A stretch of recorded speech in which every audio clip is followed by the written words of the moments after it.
Chapter 7, New Scenes and Faces. If you are enjoying this audiobook, please take a moment to like and subscribe so I can continue to make content just like this. Mist clogs the sunshine, smoky dwarf houses have we round on every side. Matthew Arnold. The next afternoon, about 20 miles from Milton Northern, they entered on the little branch railway that led to Heston. Heston itself was one long straggling street, running parallel to the seashore. It had a character of its own, as different from the little bathing places in the south of England as they again from those of the continent. To use a Scotch word, everything looked more purpose-like. The country carts had more iron, and less wood, and leather about the horse gear. The people in the streets, although on pleasure bent, had yet a busy mind. The colors looked grayer, more enduring, not so gay and pretty. There were no smock frocks, even among the country folk. They retarded motion, and were apt to catch on machinery, and so the habit of wearing them had died out. In such towns in the south of England, Margaret had seen the shopmen, when not employed in their business, lounging a little at their doors, enjoying the fresh air and the look up and down the street.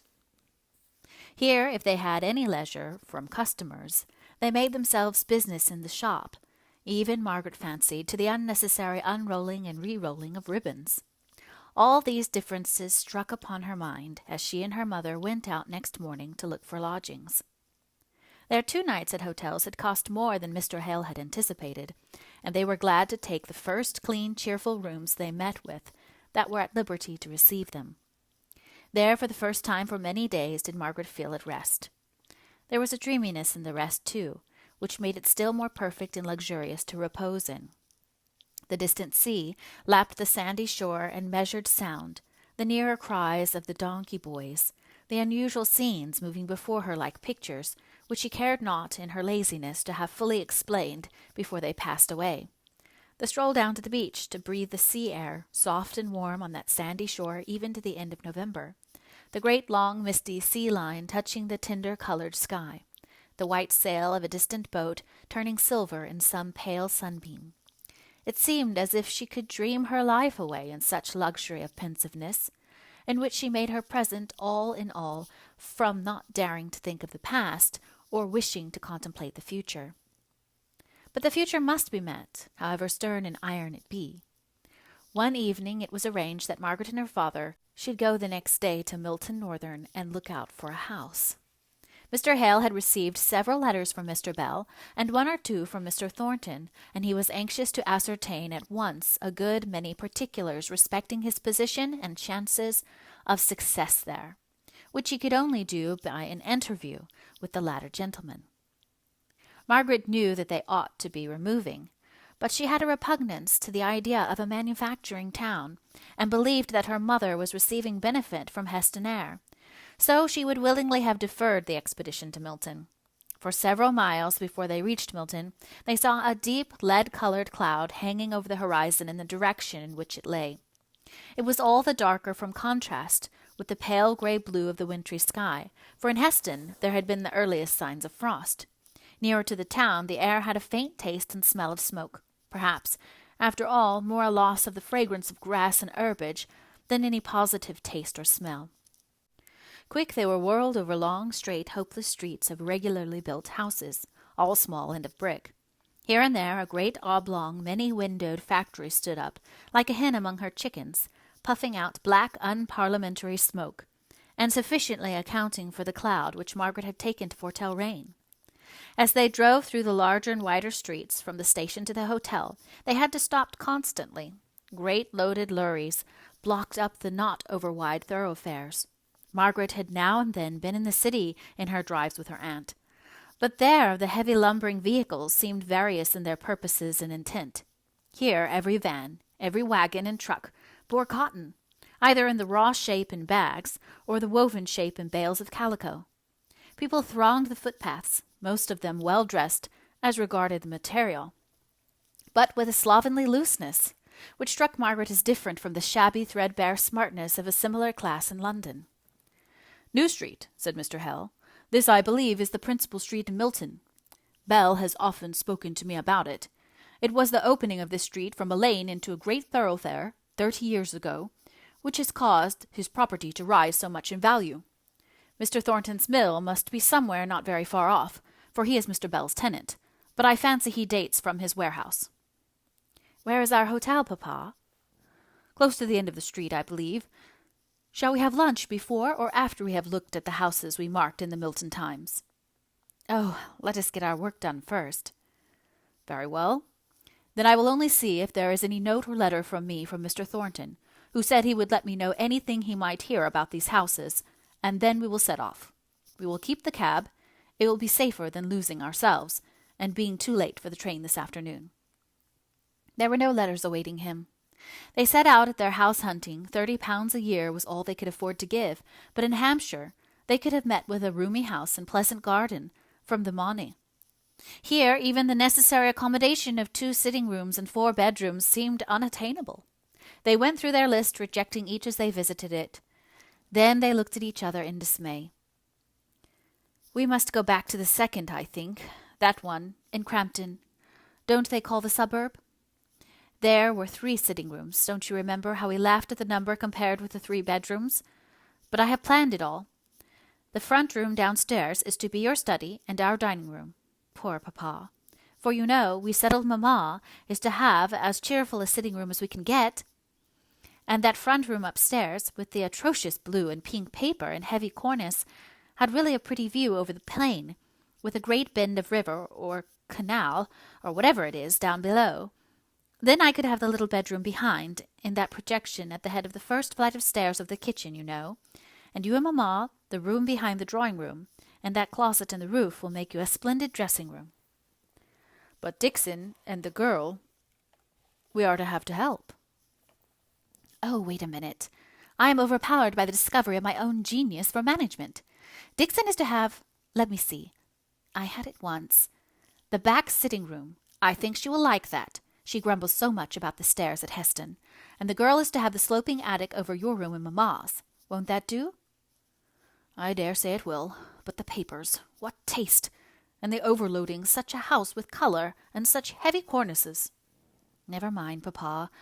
Surely you can charm the landlord into repapering 1 or 2 of the rooms, the drawing-room and your bedroom, for Mamma will come in contact with them, and your bookshelves will hide a great deal of that gaudy pattern in the dining-room." "Then you think it the best.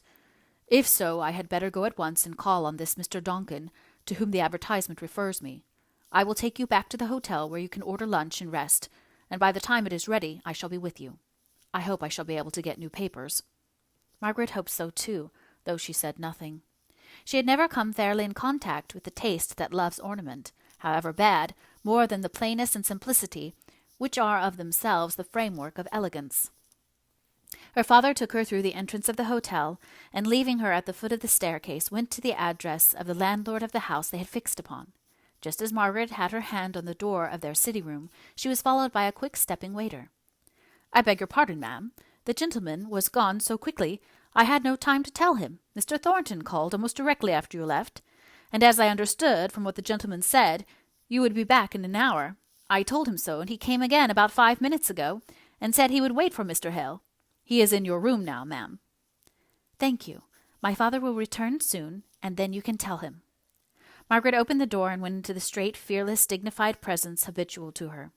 She felt no awkwardness. She had too much the habits of society for that. Here was a person come on business to her father, and as he was one who had shown himself obliging, she was disposed to treat him with a full measure of civility. Mr. Thornton was a good deal more surprised and discomfited than she.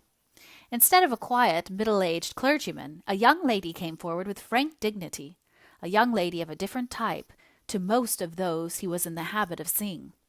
Her dress was very plain, a close straw bonnet of the best material and shape, trimmed with white ribbon, a large Indian shawl, which hung about her in long, heavy folds, and which she wore as an empress wears her drapery. He did not understand who she was, as he caught the simple, straight, unabashed look, which showed that his being there was of no concern to the beautiful countenance, and called up no flush of surprise to the pale ivory of the complexion. He had heard that Mr. Hale had a daughter, but he had imagined that she was a little girl. "Mr. Thornton, I believe," said Margaret after a half-instant's pause, during which his unready words would not come. "Will you sit down? My father brought me to the door not a minute ago, but unfortunately he was not told that you were here, and he has gone away on some business. But he will come back almost directly. I am sorry you have had the trouble of calling twice." Mr. Thornton was in habits of authority himself, but she seemed to assume some kind of rule over him at once. He had been getting impatient at the loss of his time on a market day the moment before she appeared, yet now he calmly took a seat at her bidding. "Do you know where it is that Mr. Hale has gone to? Perhaps I might be able to find him." "He has gone to a Mr. Duncan in Canute Street. He is the landlord of the house my father wishes to take in Crampton." Mr. Thornton knew the house. He had seen the advertisement, and been to look at it in compliance with the request of Mr. Bells that he would assist Mr. Hale to the best of his power, and also instigated by his own interest in the case of a clergyman who had given up his living under circumstances such as those of Mr. Hale. Mr. Thornton had thought that the house in Crampton was really just the thing. But now that he saw Margaret, with her superb ways of moving and looking, he began to feel ashamed of having imagined that it would do very well for the Hales, in spite of a certain vulgarity in which it had struck him at the time of his looking it over. Margaret could not help her looks, but the short curled upper lip, the round, massive upturned chin, the manner of carrying her head, her movements, full of a soft feminine defiance, always gave strangers the impression of haughtiness. She was tired now, and would much rather have remained silent and taken the rest her father had planned for her. But of course she owed to herself to be a gentlewoman, and to speak courteously from time to time to the stranger, not overbrushed, nor overpolished, it must be confessed, after his rough encounter with Milton streets and crowds. She wished that he would go, as he had once spoken of doing, instead of sitting there, answering with curt sentences all the remarks she made. She had taken off her shawl and hung it over the back of her chair. She sat facing him and facing the light. Her full beauty met his eye, her round, white, flexile throat rising out of the full yet lithe figure, her lips moving so slightly as she spoke, not breaking the cold serene look of her face with any variation from the one lovely haughty curve, her eyes, with their soft gloom, meeting his with quiet maiden freedom. He almost said to himself that he did not like her. Before their conversation ended, he had tried so to compensate himself for the mortified feeling, that while he looked upon her with an admiration he could not repress, she looked at him with proud indifference, taking him, he thought, for what, in his irritation, he told himself he was, a great rough fellow, with not a grace or a refinement about him. Her quiet coldness of demeanor he interpreted into contemptuousness, and resented it in his heart to the pitch of almost inclining him to get up and go away, and have nothing more to do with these Hales and their superciliousness. Just as Margaret had exhausted her last subject of conversation, and yet conversation that could hardly be called, which consisted of so few and such short speeches, her father came in, and with his pleasant gentlemanly courteousness of apology reinstated his name and family in Mr. Thornton's good opinion.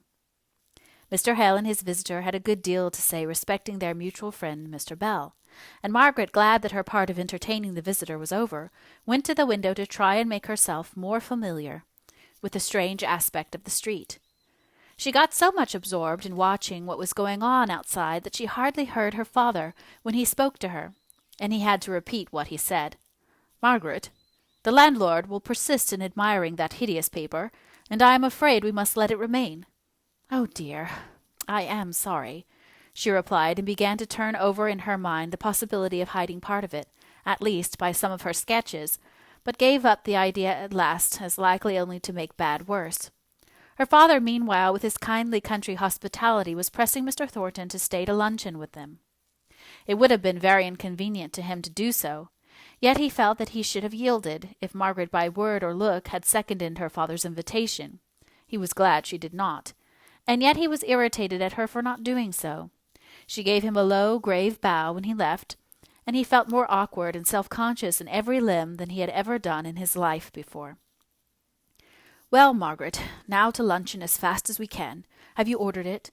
"No, Papa. That man was here when I came home, and I have never had an opportunity." "Then we must take anything we can get. He must have been waiting a long time, I'm afraid." "It seemed exceedingly long to me. I was just at the last gasp when you came in." He never went on with any subject, but gave little short, abrupt answers. "Very much to the point, though, I should think. He is a clear-headed fellow. He said, did you hear, that Crampton is on gravelly soil, and by far the most healthy suburb in the neighbourhood of Milton." When they returned to Heston, there was the day's account to be given to Mrs. Hale, who was full of questions when they answered in the intervals of tea-drinking. "And what is your correspondent, Mr. Thornton, like?" "Ask Margaret," said her husband. "She and he had a long attempt at conversation, while I was away speaking to the landlord." "Oh, I hardly know what he is like," said Margaret lazily, too tired to tax her powers of description much, and then rousing herself, she said, "He is a tall, broad-shouldered man, about— How old, papa?" "I should guess about 30. "About 30, with a face that is neither exactly plain, nor yet handsome, nothing remarkable, not quite a gentleman, but that was hardly to be expected." "Not vulgar or common, though," put in her father, rather jealous of any disparagement of the sole friend he had in Milton. "Oh, no," said Margaret, with such an expression of resolution and power, no face, however plain in features, could be either vulgar or common. "I should not like to have to bargain with him. He looks very inflexible. Altogether a man who seems made for his niche, mamma. Sagacious and strong, as becomes a great tradesman." "Don't call the Milton manufacturers tradesmen, Margaret," said her father. "They are very different." "Are they? I apply the word to all who have something tangible to sell. But if you think the term is not correct, papa, I won't use it. But oh, mamma, speaking of vulgarity and commonness, you must prepare yourself for our drawing-room paper, pink and blue roses with yellow leaves, and such a heavy cornice around the room." But when they removed to their new house in Milton, the obnoxious papers were gone. The landlord received their thanks very composedly, and let them think, if they liked, that he had relented from his expressed determination not to repaper. There was no particular need to tell them that what he did not care to do for a Reverend Mr. Hale, unknown in Milton, he was only too glad to do at the one short sharp remonstrance of Mr. Thornton, the wealthy manufacturer.